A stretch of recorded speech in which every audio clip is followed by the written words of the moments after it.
ဒီဗီဒီယိုကကြတော့ဒီတန်ကော2000ပေါ့2500ပေါ့နော်အန်တိုတန်ကောရဲ့ chapter 3ရဲ့ section 1ဖြစ်ပါတယ်ရောအားခဲဆိုတာကမနက်အာယုံကိုပြောတာပါရောတို့ကကြတော့ညဘက်ပေါ့နော်အားခဲကကြတော့လင်းလာရဆိုတော့လေရောအားခဲဆိုတော့ဒီမနက်ခင်းမိုးလင်းနေဆိုတဲ့ဟာမျိုးပါရောအားခဲအာယုံကိုခီချောဆိုတော့ကအိယာထားတယ်ပေါ့နော်ခီကကြတော့ okimas တို့ပါလို့လည်းမျိုးတစ်ခုခုဖြစ်သွားတာမျိုးပေါ့နော်အမှရေးထားတဲ့ shaw ဆိုတဲ့ ခီချောရဲ့ဟာကကြတော့ yuka ဆိုတဲ့ဒီခန်းကြီးကနေလာတာဆိုတော့ဒီအဲ့တော့ဘယ်လိုမှတ်ခဲ့တာလဲဆိုတော့ဒီကျမ်းပြည်ကနေပြီးတော့ထားလိုက်တယ်ပေါ့နော်ဆိုတော့အဲ့ဒါကိုအိယာထားတယ်ဆိုပြီးပြောတယ်ဆိုပြီးမှတ်ခဲ့တာပါတကယ်တော့အိယာထားပါသေးပဲနော်နောက်တစ်ခါမော်တာလေးဆိုတာကဒီနေရံမှာမှီတာအစာတွေပါစားတယ်ဆိုရင်အစာရင်အတွက်ဆိုရင်အစာမကြီးဖြစ်တာကိုပြောတာပါနောက်တစ်ခါကျတော့ new sehin ဆိုတာက no threat ပစ္စည်းကိုပြောတာပါနောက်တစ်ခါအာရာယီမိုနိုကအဝိရှော်ရမယ်ဟိုအာရာယီဖြစ်တဲ့အတွက်ကြောင့်စီးကြောတာပေါ့နော်ဟိုရှော်ရမှာမဟုတ်ပါဘူးစီးကြောရမယ်ပစ္စည်းပေါ့နော်အဲ့လိုမျိုးမိုနိုဆိုတဲ့ကြောင့်လေပစ္စည်းကိုပြောတာပါနောက်တစ်ခုကခါခါဆုကကြတော့ရှို့ယွင်းဒီဆိုတဲ့အဓိပ္ပာယ်မျိုးရှိပါတယ်နောက်တစ်ခုက ဟိုင်တာဆက်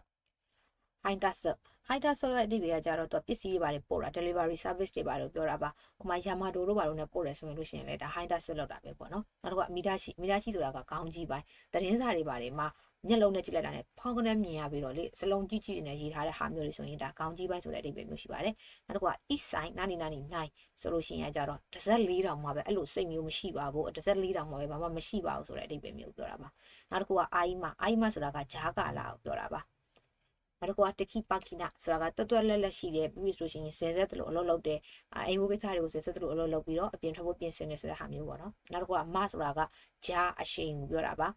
အာယိဒနဲ့ပေါ့နော်အဲ့လိုမျိုးမှအသုံးနဲ့ခင်းကြည့်နေတယ်လို့ပါပဲနောက်တစ်ခုကရှူဟန်ကကြတော့သူကအနီးတစ်ဝက်ကိုပြောတာပါဘာဖြစ်လို့အနီးတစ်ဝက်ဆိုတာလဲအနောက်ကခင်းကြီးကအာတာရီဖြစ်နေတဲ့အတွက်ကြောင့်လေရှူဟန်ဆိုတာကအနီးတစ်ဝက်ကိုပြောတာပါ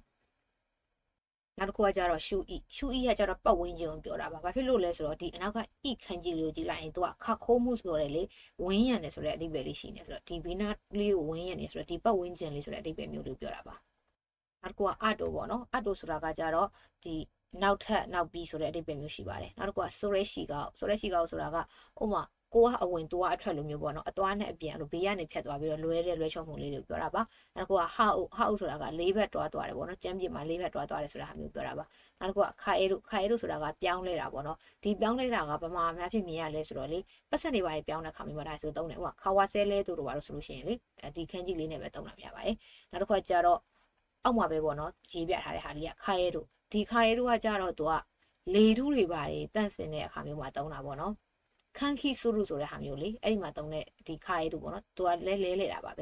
ဲနောက်တစ်ခုကတိုတိုနော်အဲတို့ဆိုတာကစုံလင်အောင်ထားတယ်ပစ္စည်းရတွေပဲဖြစ်ပေါ့နော်အရာအလုံးစုံလင်အောင်ထားတယ်ဆိုတဲ့ဟာမျိုးပါနောက်တစ်ခုကလော်ကူနီပြီးနိုင်ဆိုတဲ့ဟာကကြတော့သူက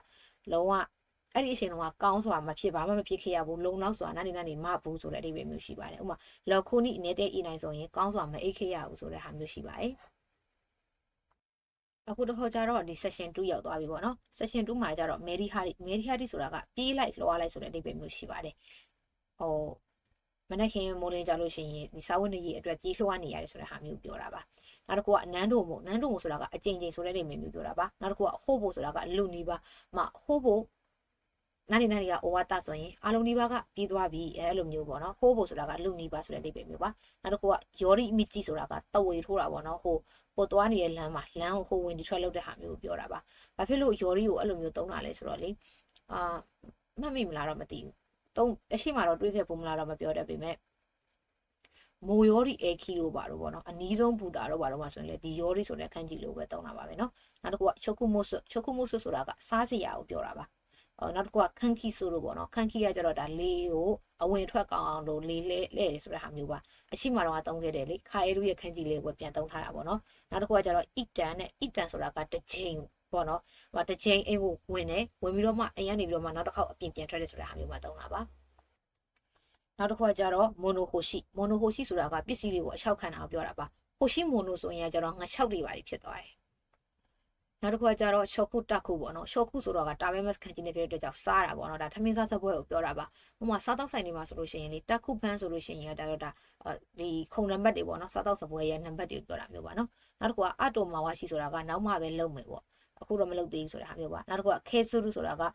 အသုံးစိတ်ဆိုရင်ချော့ချတယ်ခဲတဲ့နေပါတယ်ဆိုရင်ရှွန်တယ်ဆိုတဲ့အဓိပ္ပာယ်မျိုးရှိပါတယ်နောက်တစ်ခုကခါနာအဲတို့ဆိုတာကယူမဲပေါ့နော်အိမ်မက်တွေပါလို့ဖြည့်ဆည်းတယ်ဆိုတဲ့ဒီယူမဲကိုခါနာအဲတို့ဆိုရင်အိမ်မက်ကိုဖြည့်ဆည်းတယ်ဆိုတဲ့အဓိပ္ပာယ်မျိုးရှိပါတယ်နောက်တစ်ခုကကြောစစ်ဆိုလို့ဆိုတာကကြတော့ဒါညှိနိုင်သည်ပေါ့နော် control လုပ်တယ်ဆိုတဲ့ဟာမျိုးပါပဲနောက်တစ်ခုကယူတာရီတိုဆိုတာကယူခိုရီပေါ့နော်အေးအေးဆေးဆေးဖြစ်တယ်ဆိုတဲ့အရှင်ကိုပြောတာပါပဲနောက်တစ်ခုကအိုရီခိုင်ဆိုလို့ပေါ့နော်အိုရီခိုင်ဆိုလို့ဆိုတာကကြတော့ခန့်ညိတိုင်းပဲအိုရီကရောင်းနေခိုင်ကအဝယ်တယ်ဆိုတော့အယောင်းအဝယ်လုပ်တယ်ဆိုတဲ့ဟာမျိုးပါပဲနောက်တစ်ခုကအိုမိုကြီးဥခဘဲလို့ဆိုတာကဒီဘောလောပေါ်တာပေါ့နော်အိုမိုကြီးဆိုတော့စိတ်ကူးထဲမှာဘောလောပေါ်တာတော့မဟုတ်ပေါ့နော်တတိရတယ်မြင်ရောင်နဲ့စိတ်ထဲမှာပုံဖော်ကြည့်ရဆိုတဲ့ဟာမျိုးပါနောက်တစ်ခုကကြတော့ဟီတိုရီကော့တော့ကကြတော့ဒါတယောက်တည်းပြောတဲ့စကားတွေပါအစတော့ကအဲ့ဒီခန်းကြီးကိုဘယ်လိုထင်ခဲ့ရလဲဆိုတော့ဟီတိုရီကကြတော့လေဒီခန်းကြီးပေါ့နော်မဟုတ်ပဲနဲ့လူတယောက်ချင်းစီဆိုတဲ့ ichi ခန်းကြီးနဲ့ hito ဆိုတဲ့ခန်းကြီးနဲ့ပေါ့နော်ဟီတိုရီကော့တော့ဒါလည်းတယောက်တည်းပြောတဲ့စကားလုံးတွေလို့ထင်ခဲ့တာပါဒါပေမဲ့အဲ့လိုမှားမှာဆိုလို့ပေါ့နော်ကိုကလန်ကတော့တွေးပြီးတော့မှားခဲ့ဖို့ပါတယ်အားကြောင့်ပြပြတာပါနောက်တစ်ခုကဖိုရောဘာကျတော့အဖူထောတို့ဘာလို့ဖြစ်တဲ့အတွက်ကြောင့်ဒါရေချိုးခန်းနဲ့ဝင်နေဆိုတဲ့အဓိပ္ပာယ်မျိုးဘာဖြစ်တဲ့အတွက်ကြောင့်နေရာဖြစ်တော့ဖိုရောဘာဆိုတာကရေချိုးတဲ့နေရာဆိုတဲ့အဓိပ္ပာယ်မျိုးပါရေချိုးခန်းပေါ့နော်နောက်တစ်ခုကခါကုဆိုတာကအနက်ခန္ဓာကိုပြောတာပါနေစကီဆိုတာကအိတ်တဲ့အကျင့်ကိုပြောတာပေါ့နော်ဟိုမှာခါရဒစကီတို့ဘာလို့ဆိုရင်ဒီခန္ဓာကိုယ်ရဲ့တိဆောက်ပုံတို့ဘာလို့ပြောတာပေါ့နော်နေစကီဖြစ်တဲ့အတွက်ကြောင့်ဒါကိုယ့်ရဲ့အိတ်တဲ့ပုံစံပေါ့တချို့ဆိုရင်အိတ်ပုံစံဆိုးတယ်ပေါ့နော်အဲ့လိုမျိုးရှိရဲ့နောက်တစ်ခုကကျတော့နေအိုခီဆိုတာကကျတော့ဒါအိတ်ရထားတာကိုပြောတာပါနောက်တစ်ခုကယောချင်းဆိုလို့ယောချင်းပေါ့နော်ယောချင်းဆိုတာကတတိကြီးထားတာပါအောက်မှာရေးထားတဲ့ယောချင်းဘုခါကြီးပေါ့နော်ရှင်းမှာနည်းနည်းလေးပြက်နေရောလေယောချင်းဘုခါကြီးဆိုတာကယောချင်းကဒီတတိထားတာဖြစ်ပြီးဖူခါကြီးကကြတော့နတ်ဆိုင်တယ်ဆိုတဲ့အဓိပ္ပာယ်ဖြစ်တဲ့အတွက်ကြောင့်ယောချင်းဖူခါကြီးဆိုတဲ့အတွက်ကြောင့်ဒါနက်ဆိုင်ကိုတတိထားတယ်တတိအကြီးထားရပေါ့နော်အဲ့လိုမျိုးလေးပဲရှိပါတယ်နောက်တစ်ခုက chapter 3 ရဲ့ပေါ့နော်ဒီ section 3ကိုရောက်ပါပဲဒီ section 3မှာကျတော့ဆွေးကြီးစုလို့ဆိုတာကကိုယ့်အိမ်မှာကိုယ့်အတိုင်းကိုဒီထမင်းဟင်းချက်စားတာမျိုးကိုပြောတာပါအိမ်မှာထမင်းဟင်းချက်တာပေါ့နော်တခါတလေကြားလို့ရှိရင်လေအိမ်မှုကိစ္စတွေထဲမှာဆိုလို့ရှိရင်ဒီဆွေးကြီးစုလို့ဆိုတာကထမင်းချက်တာကိုပြောတာပေါ့နော်ဒီထမင်းဟင်းချက်တဲ့ဆိုတဲ့ဟာကအကြိုက်ဆုံးပါပဲဆိုပြီးတော့အဲ့တော့ကတော့နမူနာစကားလုံးလေးနဲ့တုံးထားတာပေါ့နော်နောက်တစ်ခုက contact ဆိုတာကကြတော့ဟင်းချက်ဟင်းလျာတွေရဲ့ဒီ menu ကိုပြောတာပါနောက်တစ်ခုကကြတော့နာဂရှိကကြတော့ basin ကိုပြောတာပါနောက်တစ်ခုကချင်းကြီးတို့ကကြတော့ဒီ gobi တွေပါတယ်ဆိုလို့ရှိရင်ဆွဲဖြဲတာပေါ့နော်အဲ့လိုမျိုးစကူတွေပါတယ်ဆိုလဲဆွဲဖြဲတယ်ဆိုတဲ့ဟာမျိုးမှာတုံးပါတယ်နောက်တစ်ခုက samasu ကကြတော့အေးတယ်ဆိုတဲ့ဟာမျိုးပါအေးခဲတာပေါ့နော်ဟီယာရှိတို့ဘာလို့ရခန်းကြီးနဲ့တော့အတူတူပဲဒါပေမဲ့အတန်ထွက်မတူတာပေါ့နော်နောက်တစ်ခုကနေရဲတို့ကကြတော့ပြုတ်ထားတာပေါ့နူးွားတယ်ဆိုတဲ့ဒီပဲမျိုးရှိပါတယ်နောက်တစ်ခုကအာဂျီစကေဆိုတာကကြတော့ဒီအရသာတွေခတ်ထားတာပေါ့နော်ဥမာရာမန်ဆိုင်တွေပါတွားရင်လေအာဂျီစကေတာမငေါဆိုလို့ရှိရင်ဒီဘာတော့သူတို့ဒီချောယူတွေပါနေအဲ့လိုတည်တည်ချာလောက်ထားတဲ့ဟာမျိုးပြောရလေနော်နောက်တစ်ခါကျတော့ usumeru ကကျတော့ဒါအရသာပျော့သွားအောင်လုပ်တာပေါ့နော်ဥမာခိုးကြီးဆိုရင်ကျတော့ဒါအရသာပြင်းတာဟုတ်နော်အာမမိဆိုတာကကျတော့အချို့အရသာကိုပြောတာပါနောက်တစ်ခါကျတော့ခူးဟုစု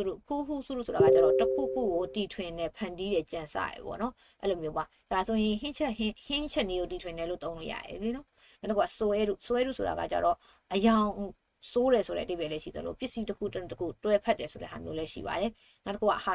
ဆမိုကျတော့ညှက်သည်ဆိုတဲ့ဟာမျိုးပါဟိုမှာဟမ်ဘာဂါဆိုလို့ရှိရင်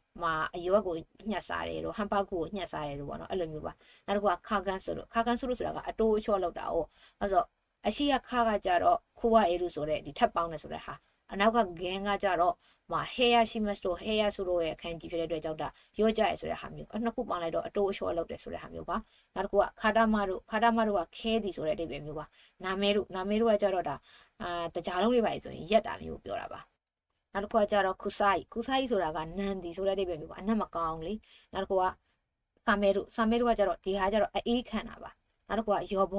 ဘောနာဆိုတာကပိုလိုဆိုတဲ့အဓိပ္ပာယ်မျိုးရှိပါတယ်နောက်တစ်ခုကယောခီကကြတော့ဒီပစ္စည်းရပေါ့နော်ပကံခွက်ရက်ကိုပြောတာပါအီရဲမိုနိုနဲ့လည်းအတူတူပါပဲတဲစကူရီကကြတော့ဒါလက်နဲ့လှုပ်ထားတဲ့အရာကိုပြောတာပါတဲလီအော်ရီဆိုတဲ့အတွက်ကြောင့်လက်နဲ့လှုပ်ထားတဲ့ဟင်းလျာဆိုတဲ့အဓိပ္ပာယ်မျိုးရှိပါတယ်နောက်တစ်ခုကမိုတဲနာစုဆိုတာကကြတော့ဒါဧည့်ခံကျွေးမှုရဆိုတဲ့အဓိပ္ပာယ်မျိုးပါနောက်တစ်ခါကျတော့ဒီ chapter 3ရဲ့ section 4